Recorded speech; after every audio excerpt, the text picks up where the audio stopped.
Баршаңызға қайырлы күн достар, сіздермен Гаухар. Бүгін үй жағдайында пешті қажет етпейтін, осындай 10 минутта дайын болатын өте дәмді десертті жасайтын боламыз. Видеоны міндетті түрде соңына дейін қараймыз. Алдымен десерттің заварной кремін әзірлейміз. Кез келген пайыздағы сүтті аламыз. Сүтті бірден тоңазытқыштан алып қолдануға болады. Одан кейін сүтке бір жұмыртқаны саламыз, және де жүгері крахмалын қосамыз. 1,5 шай қасықтан саламыз достар. Одан кейін қантты қосып, барлығын араластырамыз. Міндетті түрде венчиктің көмегімен араластырып тұру қажет.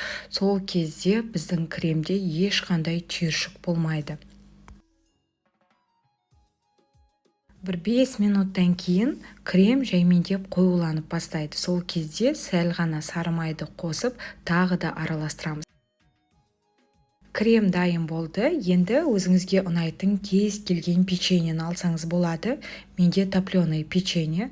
Блендердің көмегімен жақсылатып барлығын бір келкі етіп араластырамыз. Достар, видеоның описание бөлімінде барлық құрамдары жазулы тұр.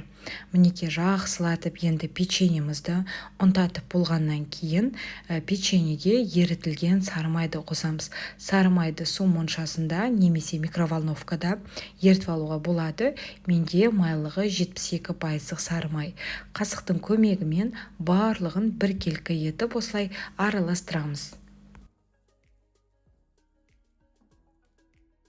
Достар, міндетті түрде жасап көріңіздер. Десерттің дәмі енді керемет болып шығады. Әсіресе асыққан кезде жақсы дайындап бірден дастарханға қоя берсеңіздер болады.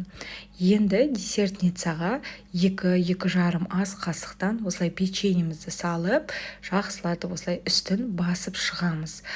Бұл десерт кез келген дастарханның кәдімгідей сәнін ашады. Одан кейін дайын болған заварной кремді қосамыз.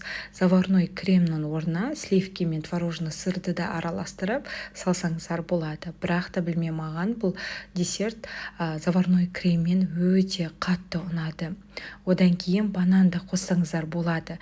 Бірақ та егерде сіз қонаққа алдын ала бір күн бұрын жасасаңыз, онда бананды қоспауға кеңес беремін. Әйтпесе банан қарайып кетуі мүмкін. Шоколадты сливкиде немесе сары майда жақсылатып ертіп аламыз. Менде Қазақстан плиточный шоколады мен Nestlені араластырдым. Дәмі енді керемет болып шығады.